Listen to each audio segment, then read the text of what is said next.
Um, I don't really know where to start, and I don't know if this is gonna keep going. But when God starts to show you that He is a counselor, it is as frustrating, excruciating, confronting as it is to receive His freedom totally, and it's kind of simultaneous.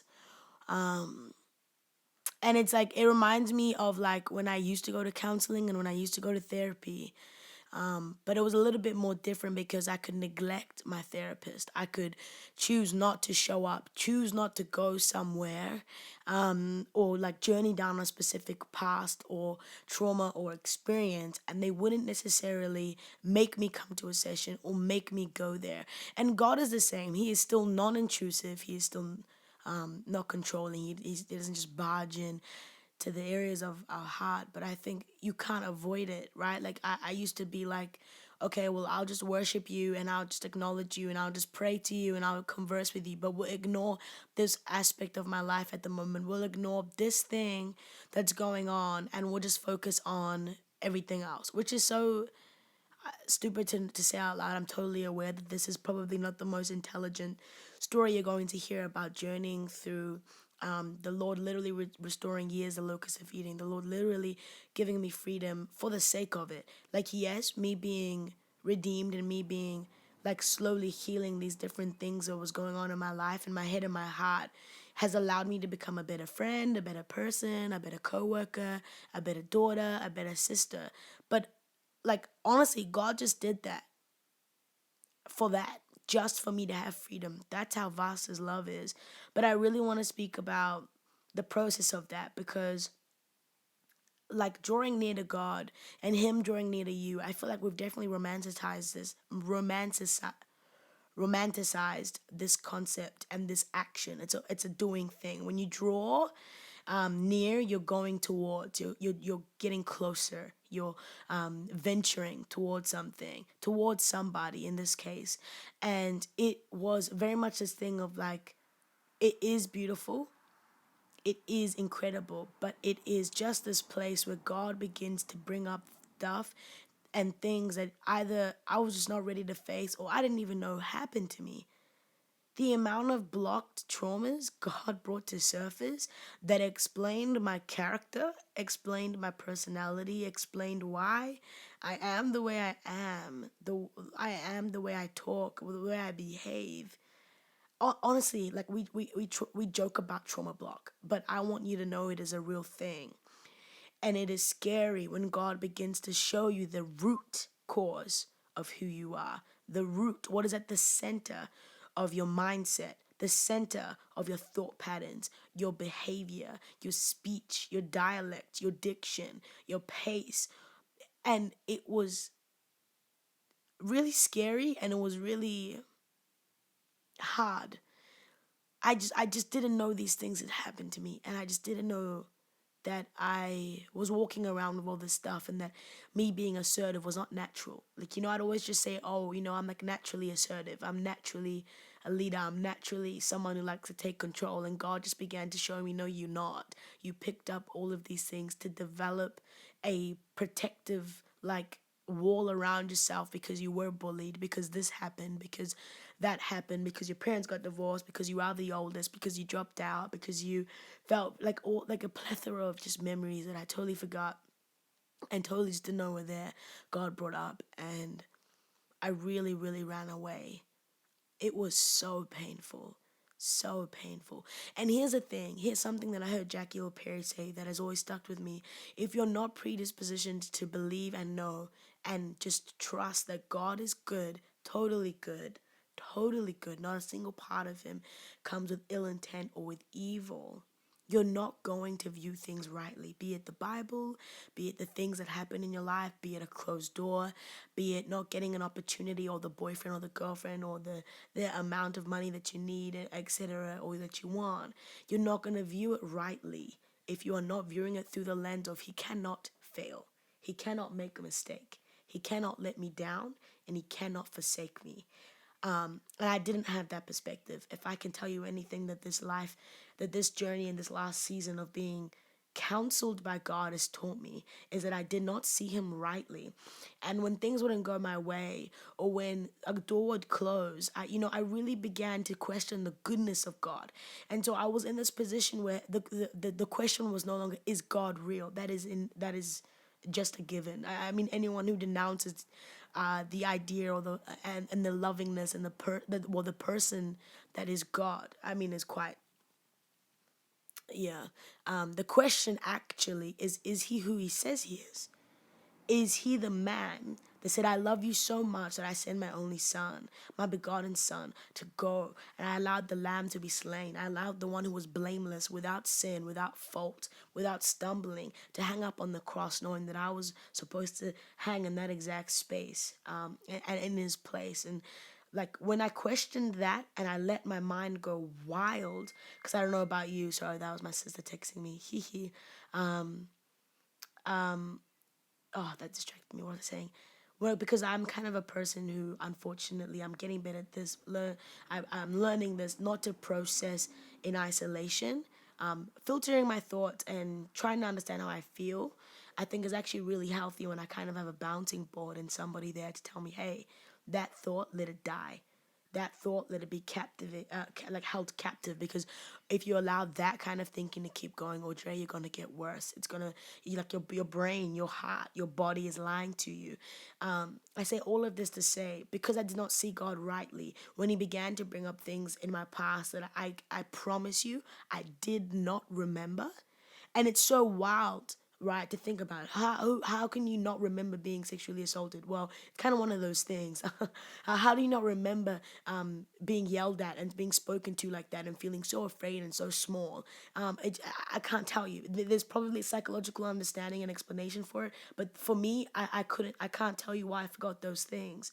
I just know that I did, and I know that the more and more I ran to God, pressed into God, the more and more He brought up things of this nature. And I want to set up this scene. I've set up this scene to show you and to tell you that He does this, and then he does not do this for the sake of you remembering like some of the most ground breaking moments in my life. Some of the most, the floor just broke beneath me and I fell to my knees when I remembered these things. And when I realized that my stubbornness, my defensiveness, my protectiveness, my nature, all of it was because I ran through life as a kid feeling like I had to protect myself. And I ran through life feeling like if I did not defend myself, if I did not punch first, I was going to get beat into the ground again and again and again. And I just began to put on me different characteristic traits because I felt like if I do not cover myself, no one will. No one has and no one will. That's literally how I ran through my teenage years. No shadow of a doubt and no shadow of a lie. I ran up with my fists up. And God just began to redefine my femininity. He began, I don't even know how to say that, but He began to redefine my gentleness. He began to show me that I'm a soft, sweet girl. He began to show me that I was a lover of poetry, poetry that was tender, poetry that moved through life with an oil and a fragrance that was pure, and it was just a sweetness to it. He began to show me the stuff that was hidden beneath this Jericho I had built around myself. And that's who I really was. That's who He designed me to be. Me loving music was no mistake. Me being born in Kenya was no mistake. Me having the beautiful mother and the wonderful father that I do was no mistake. Everything that has happened to me, you know, I just, He just brought up this world that I've totally forgotten. And I want to say this because Isaiah says He is mighty God, wonderful counselor, Prince of Peace. And being counseled by God is like nothing else. Being pruned by God, knowing and being treated by Him as a vine dresser, as a gardener, as a pruner, is like nothing else. And I want to encourage you. He does not bring it up and then walk away. And I want you to hear that. He does not bring it up and then walk away. He does not rush you into it. He waited 2 to 3 weeks maybe until I came back to Him and I said, okay, I'm ready now. Let's talk about this part of my story. Let's talk about this moment that I blacked out and I felt like I had an out of body experience while these things were happening to me. Let's go there. Let's go there slowly though. And you have to be patient with me, God. I'll tell God you have to be patient with me, as if he is not the embodiment of patience and grace. I told God, you have to be tender with me. I'm fragile. And even now I can just see God winking, like, of course, I know that. And I have always taken care of you in acknowledgement of your fragility and that you are a delicate jewel and that you are a precious gem. You are expensive and I've paid the debt in full. You are mine. I'm his beloved. I'm absolutely the apple of his eye and he is mine. And so when God brings things up, don't run from it. Because the freedom that I live in now, I cannot articulate to you. The fruit that has come not from myself, but from God actually redeeming and reviving and kissing all of my wounds closed, sewing me back together, putting me in a way that is even more incredible and beautiful than before. I cannot articulate that to you. I can't tell you what it's like to not walk around anymore, feeling like I have to. I can't tell you. I just know that I'm seeing colors now that I've never seen before. And my whole body, the inside of me is light. I don't dance on broken glass anymore. I don't sing with half of my throat feeling like it's closing in or that I'm drowning. I don't feel suffocated anymore. I don't feel like my parents' divorce was my fault. I don't feel like me being the oldest and being a drop kick and dropping out and drinking and being on K Road and doing things I shouldn't have been doing when I should have been home, taking care of my family is my shame anymore. I don't feel guilty about it anymore. I gave it all to him, and that is the best trade I could have ever made. And you know what? Some days it does get hard. When I look back, sometimes, sometimes it comes back and I go, maybe if I had just done this, I could have. Maybe if I just had learned earlier that my mother was for me, maybe everything would have been different.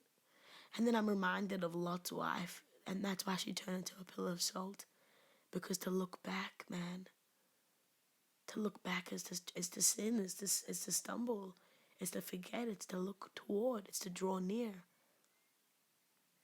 God is a wonderful counselor. And he's that because he's before you, behind you, and beside you. He processed every single memory, every single heartbreak, every single moment of terror, every single moment of shame, every single moment of feeling like a fraud, like I was fake, like I was consistently outside of my body, with me at my pace, my time, when I was ready. And so I really just encourage you, don't take as long as I did. Because the freedom that's on the other side of this, it is truly the land of milk and honey. Run and just absolutely free fall into his arms. Free fall. There's no better person who can catch you than maker of heaven and